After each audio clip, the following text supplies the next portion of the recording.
Bate-papo de peão na área, começando aqui mais um debate, mais uma conversa aqui no nosso programa Bate-papo de Peão. Você que chega aqui neste conteúdo, este é o programa Bate-papo de Peão, um programa onde eu troco ideia aqui com camaradas que são operários, assalariados, pra gente falar de socialismo, pra gente falar de comunismo, pra gente falar da vida da classe trabalhadora. Em primeiro lugar, se inscreva no canal do Weller. Aqui é conteúdo de interesse para a classe trabalhadora. E hoje, neste bate-papo de peão, eu vou trocar ideia aqui com o camarada David Godoy de Freitas. O David, que é trabalhador metalúrgico da Rosenberger Domex, fábrica que fica em Caçapava, Vale do Paraíba. Fala, David, tudo bem, camarada? Fala, Weller, tudo bem, telespectadores. Estamos aí para fazer mais um debate aí, né? Uma conversa, um bate-papo aí. Isso aí. Começa se apresentando aí, David. Quem é o David? Diga aí. Bom, muito bem, você já explanou um pouquinho, né? Sou trabalhador metalúrgico. Hoje eu sou militante também do PSTU, aqui em São José dos Campos. Trabalho no setor metalúrgico, como foi colocado, já tem um pouco mais de 3 anos. E também sou dirigente sindical aí pelo Sindicato dos Metalúrgicos e a CSP com Lutas, que é a nossa central sindical. Isso aí, quantos anos você tem, David? 28 anos, Weller. 28 anos. Então hoje aqui, bate-papo com a juventude operária. Vamos lá então, o David, feito aí sua apresentação, camarada que além de metalúrgico, de colocar a mão na massa, chão de fábrica, milita no PSTU e também é dirigente de um dos sindicatos mais importantes que tem no nosso país, o Sindicato dos Metalúrgicos de São José dos Campos e região. David, você é muito jovem e hoje a realidade a gente vê a juventude nas fábricas. E quando que você começou a se interessar por política? E o que te levou a isso? Fala um pouco pra gente. Bom, muito bom, Weller. Eu sempre fui, né, um pouco rebelde, assim, de questionar desde a época da escola. Assim, já fui um pouco revoltado. Debatia o pé com certas regras. Vim de família católica, assim, sempre com aquele sermão da gente ir pra igreja, seguir as regras no domingo ali e tal. Eu também. Com a adolescência a gente vai... Eu já fui coroinha na igreja, você também? Eu aprendi a tocar na igreja, né? Legal. Aprendi a tocar na igreja. Aí chega uma época da vida que a gente começa a questionar, né? Que, bom, a gente não quer seguir tudo a mesma coisa, a gente quer, às vezes, se diferenciar. E às vezes a gente acaba achando coisas erradas, que não tá no nosso acordo, não tá do nosso acordo, e começa a questionar, né? Muitas vezes o dogma da igreja, ele não aceita esse questionamento, né? Aí a gente vê que não faz mais parte daquele lugar. Um momento muito importante na minha vida, Weller, foi em meados de 2013. Começaram as manifestações por todo o Brasil, né? Que legal. População revoltada com a situação do governo, posicionamento, aumento das tarifas, não só do transporte público, como os outros custos também que foram na época, né? Eu vi aquelas manifestações, eu ainda não era organizado, né? Eu seguia uma índole mais anarquista, digamos assim, mas aquilo ali me despertou interesse, né? Foi onde eu comecei a ver que a população, se ela souber, ela tem mais poder do que os governantes, do que as pessoas que se dizem líder, né? Que quer tá doutrinando a gente aí. O que me ajudou muito nessa fase, Weller, foi a cena punk. Eu sempre fui bem inteirado na cena musical. Eu comecei a ter um envolvimento melhor com política, foi com o movimento punk, né? Onde eu tive algumas bandas, acompanhava bandas também como Cólera, o Garotos Podres mesmo, que é uma banda de periferia, né? Já tinha aquela letra de senso crítico ali, e a gente já começava a se interessar por política a partir dessa época aí, né? Curtindo. Tive algumas bandas punks também, então a gente já fazia o som aí, criticando o sistema, criticando a violência da polícia militar, a LGBTfobia, o racismo, né? A gente sempre fez essa denúncia nas bandas. Mas eu ainda, como disse, eu ainda não era organizado politicamente, mas já tinha esse interesse pela política, mesmo num viés anarquista naquela época, né? Mas já tinha esse interesse mais à esquerda, digamos assim, né? Ah, que legal. Ou seja, o camarada se interessou em junho de 2013. De fato, junho de 2013 foi uma manifestação popular nacional que aconteceu em nosso país, e toda luta, por mais que você não esteja organizado, que você participa, é uma etapa que você ultrapassa na sua consciência, e de fato aquelas manifestações foram importantes. Toda luta que tem, a gente vê que as pessoas evoluem. Eu comecei a me despertar enquanto militante quando eu trabalhava no McDonald's. Foi meu primeiro emprego registrado foi no McDonald's, lá na cidade de São Carlos. Hoje eu moro aqui em São José, Vale do Paraíba, e é quando eu tinha 16 anos, trabalhava a escala 6x1 e o salário era metade do que era o salário mínimo, e a gente trabalhava de domingo a domingo. Eu me lembro que teve um dia que, antes da gente começar o trampo com a galera lá, que eu falei, poxa galera, mas a gente rala pra caramba, olha o lucro que o McDonald's tem, o dinheiro vai pra fora, para os Estados Unidos, e a gente ganha nessa merreca. Até tentei fazer uma organização lá, de forma independente, sem contato nenhum com o movimento sindical, nem com o movimento político, mas é quando eu tinha 16 anos. E eu sempre gostei também de rock and roll, de heavy metal, e você citou aí o Garotos Podres. Inclusive a gente já trouxe o Garotos Podres para tocar, Sindicato dos Metalúrgicos. Inclusive o companheiro aqui, David, faz parte dessa organização também, uma banda histórica. E eu sempre gostei também dos Garotos Podres, principalmente por causa das letras de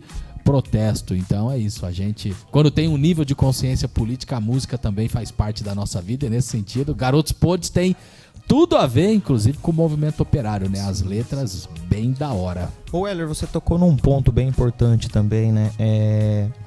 Um dos meus primeiros empregos foi num setor bem precarizado, inclusive, que a gente tem hoje, que inclusive é um dos setores que a gente considera mais precarizado nessa situação da escala 6x1 também, que foi no telemarketing. Eu trabalhei durante 3 anos numa empresa de telemarketing. Poxa, aguentou 3 anos? Aqui em São José dos Campos. Passou no teste, tá preparado.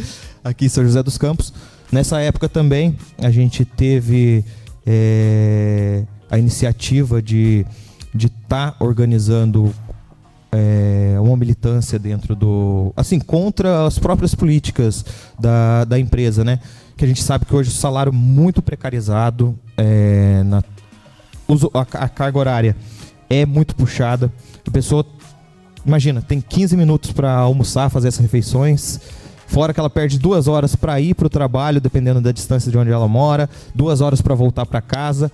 Ou seja, a pessoa não tem vida, né? Então, nessa hora a gente começa a se revoltar com o sistema também, né? Onde a gente vê, como você bem colocou ali, o lucro acima de tudo pela empresa, enquanto o trabalhador ali, eles querem espremer o máximo, né? Eu trabalhava ainda no setor de vendas, então era aquela pressão o tempo todo para a gente estar sempre vendendo mais e mais e mais, sem comissão nenhuma, né? Sim. Um negócio bem precário mesmo. Esse é o intuito do programa, David. Hoje nós somos metalúrgicos, estamos na direção de um sindicato importante, mas essa nossa experiência de vida, eu trabalhei no McDonald's 2 anos, escala 6x1, você trabalhou no setor de telemarketing, e esse é o intuito deste programa Bate-Papo de Peão, de pegar a galera assalariada, porque a gente tem que ter a teoria, nesse sentido os intelectuais são importantes, mas a gente tem que juntar a teoria junto com a prática de ser explorado,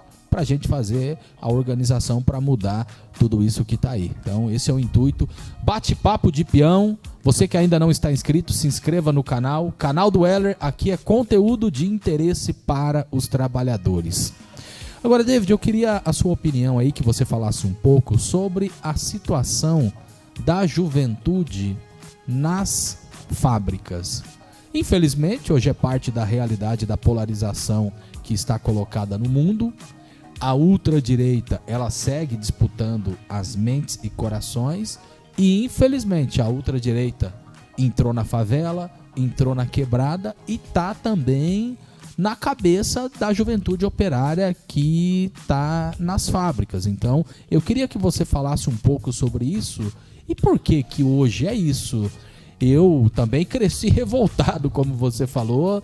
A gente vê hoje essa situação que acontece no nosso país de imposição do imperialismo com o tarifaço.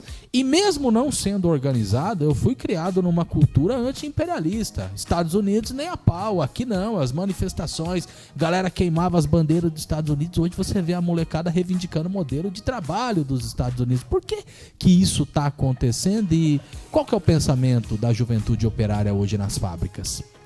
Bom, Heller, creio que são vários fatores estruturais e conjunturais, né? Só pegando um pouco da situação atual e de tempos para cá, né? De quando começou a ter essa ascensão da extrema-direita, dessa cooptação neoliberal que a gente tem hoje, né? Eu acho que isso começou com a crise do próprio governo progressista, né? Que deu esse espaço para a direita, mesmo que não sendo a extrema-direita, ali...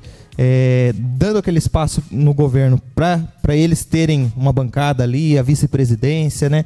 Isso foi algum dos fatores. Hoje que eu vejo que acaba atraindo muito o jovem a se, não, às vezes nem se tornar um militante, né? Mas ele cooptar as ideias da direita em si. Eu acho que ele vê isso como uma falta de alternativa, mesmo, né?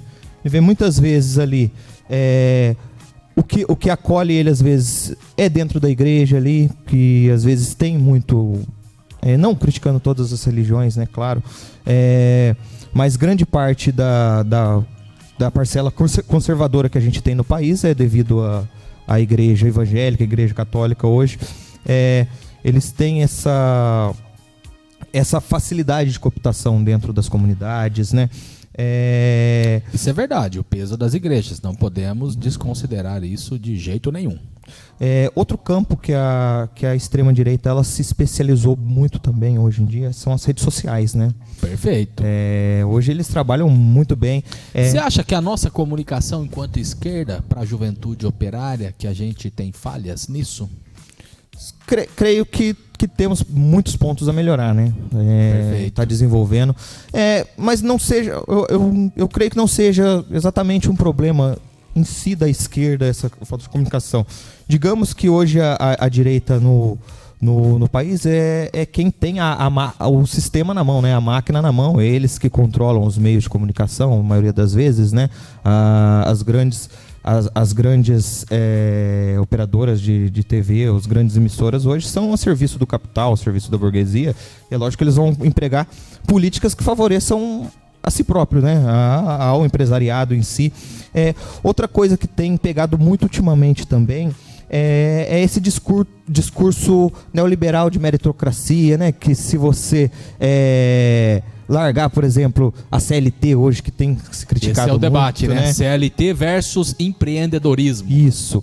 A direita faz uma propaganda muito bonita de que todo mundo tem condição de empreender o próprio negócio, de se enriquecer de forma mais fácil, né? De ter liberdade econômica, sendo que a gente sabe que na realidade não é essa facilidade toda aí, né? São poucos que vão realmente enriquecer, enquanto a maioria da população vai continuar sendo pobre, explorado, mesmo abrindo um MEI ali, sendo um microempreendedor, ele vai continuar sendo explorado, ele vai continuar tendo que gastar muito para poder manter um negócio que seja, às vezes uma barraquinha, alguma coisa, um comércio que ele tem ali para se sustentar, mas o discurso neoliberal fala que aquilo é uma maravilha, que aquilo é liberdade econômica e ele vai alcançar as mil maravilhas com aquele sistema, né? E a gente sabe que na realidade não é tão fácil do jeito que a direita faz a propaganda, né? Perfeito, eu tenho acordo com o que você colocou, principalmente em relação a esse tema que está colocado sobre CLT, porque eu penso o seguinte: hoje a galera fala, eu não quero saber de trabalhar com carteira assinada por causa dos baixos salários que são pagos. Porque hoje o salário mínimo é cerca de 1.500 conto, um salário vergonhoso. Se o salário mínimo no nosso país fosse o salário do Diese, R$ 7.000, R$ 7.500, seria diferente. É que hoje a pessoa opina por trabalhar, fazer o bico, porque dentro do mês tira mais do que tira dentro da fábrica. Porque a realidade hoje, antes o metalúrgico entrava numa fábrica com o intuito de aposentar. Hoje o jovem entra na empresa e não pensa nisso, porque o salário é baixo, malemada para sobreviver, o salário que hoje está ganhando não dá para comprar uma casa, não dá para comprar um carro, não dá para comprar um terreno. O cara pensa 2 vezes antes de casar e de ter filho, porque a realidade da vida da classe trabalhadora está muito difícil e entra governo, sai governo e a nossa vida só piora. Seja nos governos de direita ou até mesmo nos governos dito de esquerda. A vida da classe está muito ferrada. Bate-papo de peão. Canal do Weller, conteúdo de interesse para os trabalhadores. Você que ainda não está inscrito, se inscreva no canal, ative o sininho e nos ajude a divulgar. Hoje em dia também, né, Weller, com esses ataques que vem acontecendo, tanto na reforma trabalhista como na reforma da Previdência, eu acho que hoje o jovem não pensa nem que vai aposentar mais, né? Exatamente. Reforma da Previdência é um grande ataque estrutural à classe trabalhadora, é isso. Hoje o jovem, ele olha, eu vou ter que ter 40 anos de trabalho ininterrupto para poder me aposentar com o salário integral e tem que ter 65 anos de idade. Tem a ver isso que você comentou com essa próxima pergunta que eu quero te falar e ter tocado nesse tema da reforma da Previdência, acho que é importante. Cara, o que a juventude pensa hoje do mundo? Quais são as principais reivindicações que os jovens têm? Porque é isso, você comentou junho de 2013, em junho de 2013 eu já militava, né? E assim, pelo menos na época que eu era adolescente indo para a juventude, o que era propagandeado? Olha, você tem que terminar o colegial e você tem que fazer uma faculdade. Se você não fizer uma faculdade, você vai ser peão de fábrica. Você vai trabalhar na produção. E meu pai sempre foi peão de fábrica, mais de 40 anos como metalúrgico. Agora, se você estudar, você vai trabalhar na fábrica. Mas como chefe, como supervisor, como gerente, no escritório de contabilidade, então você precisa fazer uma faculdade. E uma boa parte da galera da minha geração fez a faculdade. E o que acontece hoje? A galera que fez faculdade está trabalhando de peão do mesmo jeito, ganhando 2 contos. E eu percebo que a juventude hoje ela é um pouco em crise por conta disso. Qual é o futuro da humanidade? Se eu fazer uma faculdade, eu vou me dar bem na vida? Então, eu queria que você falasse um pouco o que a juventude operária hoje pensa como visão de mundo e a juventude de uma forma geral. Bom, o Weller, assim, o que eu posso falar é do meio que eu convivo, né? Hoje eu sou operário, eu sou periférico. Os jovens hoje na periferia e nas fábricas, principalmente o jovem que está na linha de produção ali, que bate cartão todo dia, ele não vê muita perspectiva, né? Não tem muita perspectiva aí devido aos baixos salários, como foi colocado aí. Hoje é só ataque mais ataque, retirada de direito. Então hoje o jovem ele tem até medo de pedir às vezes para mudar de cargo, alguma coisa, com medo de ser mandado embora. Hoje a gente sabe que a gente tem um exército de reserva no Brasil, onde um número imenso de desempregados formais, né? No Brasil, e para a empresa o funcionário é só um número, né? O jovem é só um número. Se o jovem questionar ali, não tiver do agrado da empresa, a empresa desliga ele, e isso vem causando um medo na juventude, né? Em parte também eu acho que, só voltando um pouco no assunto de trás que a gente estava falando, da juventude hoje, ela não ter tanta perspectiva hoje, eu acho que em parte é por conta do sucateamento que a gente tem também no ensino público, que hoje dificulta a formação de senso crítico na juventude, né? Exato. Hoje a gente vê que o que eles querem implementar é militarização nas escolas, ou seja, mas não é uma militarização para todas as escolas. Tem o novo ensino médio, né? Sim, essa militarização ela não é para todas as escolas, né? Elas são somente para as escolas públicas, ou seja, o filho do rico que continua estudando numa escola particular, ele vai continuar tendo todas as disciplinas para ele ter a formação crítica, mas a massa de manobra que interessa para o sistema, que é a juventude operária, a juventude mais pobre, vai estar passando por essa lavagem cerebral aí só para servir de massa de manobra, né? Isso hoje tem dificultado a formação de senso crítico na juventude. A juventude hoje, a juventude operária, ela não tem muita perspectiva no mercado de trabalho, porque já entra recebendo pouco. Às vezes as condições para você subir de cargo são escassas, as oportunidades, né? É muito nepotismo dentro das empresas.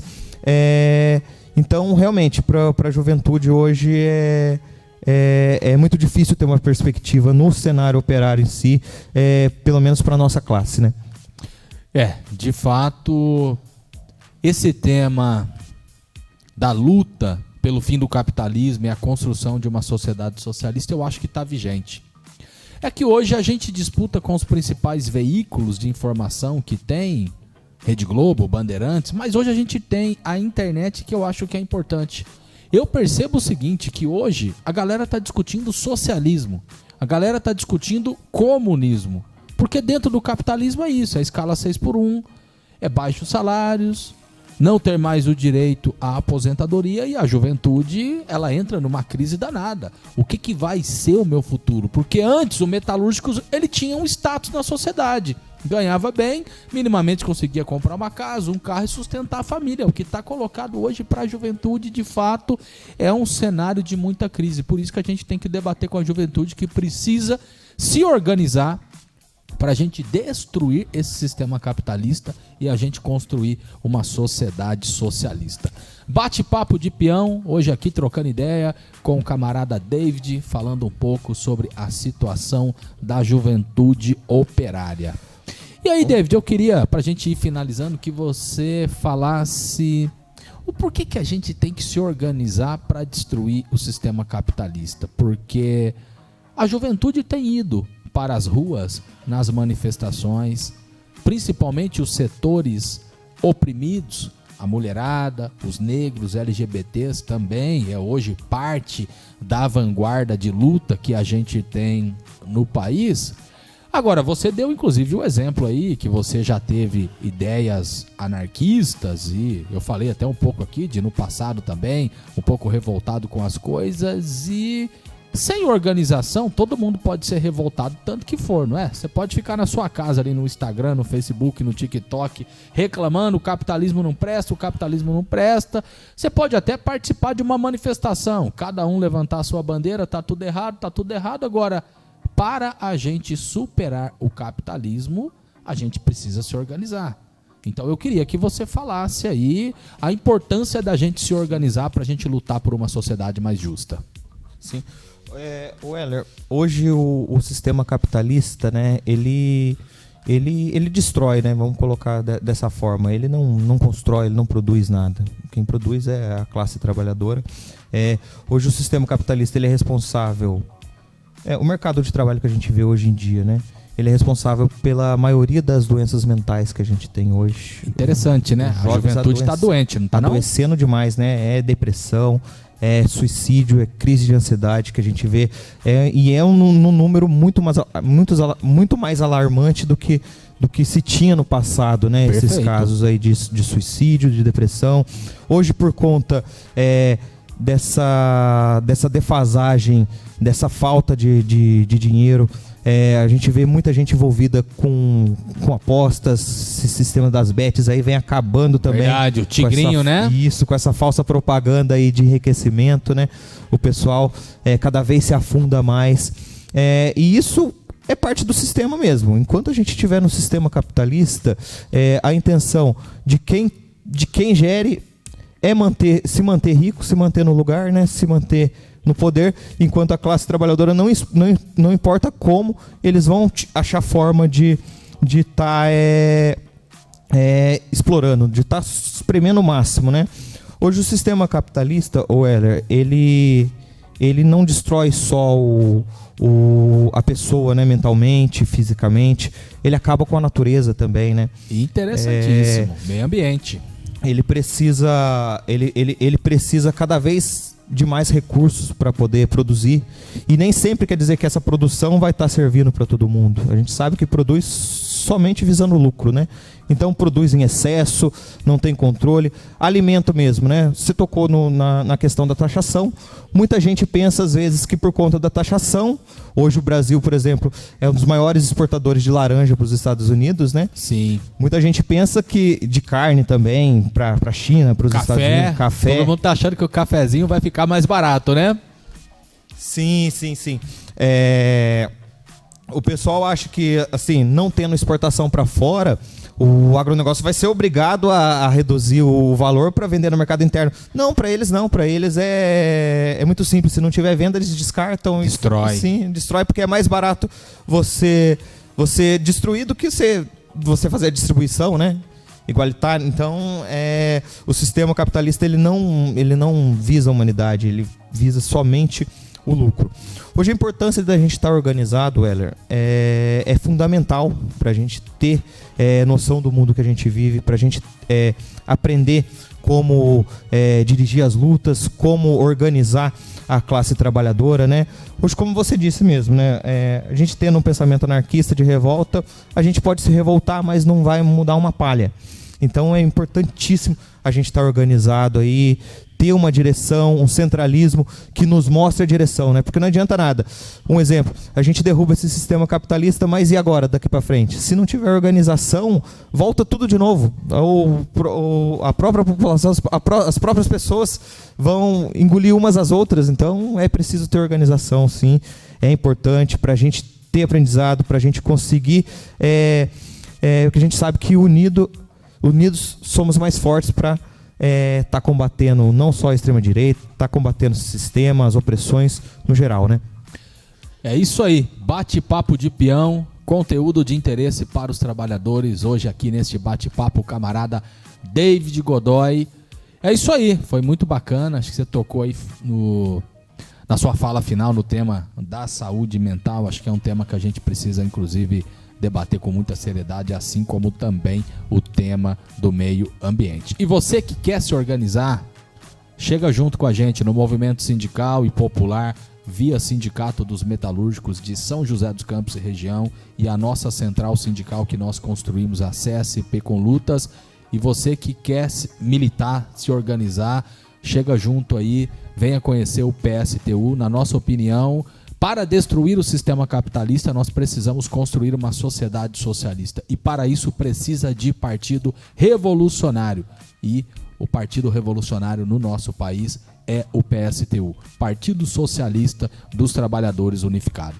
David, queria que você falasse ali naquela câmera, deixasse aí as suas considerações finais neste bate-papo de peão. Bom, muito obrigado, Weller, pelo espaço aqui para a gente estar dialogando com a população, não só de São José dos Campos, né, mas todos que acompanham aí. Importante deixar um recado, pessoal. O capitalismo ele gera exploração, ele acaba com a natureza, ele causa miséria e desigualdade. Somente com uma sociedade socialista a gente vai conseguir reverter esse quadro e ter um mundo mais justo para todos. Isso aí, bate-papo de peão, camarada David.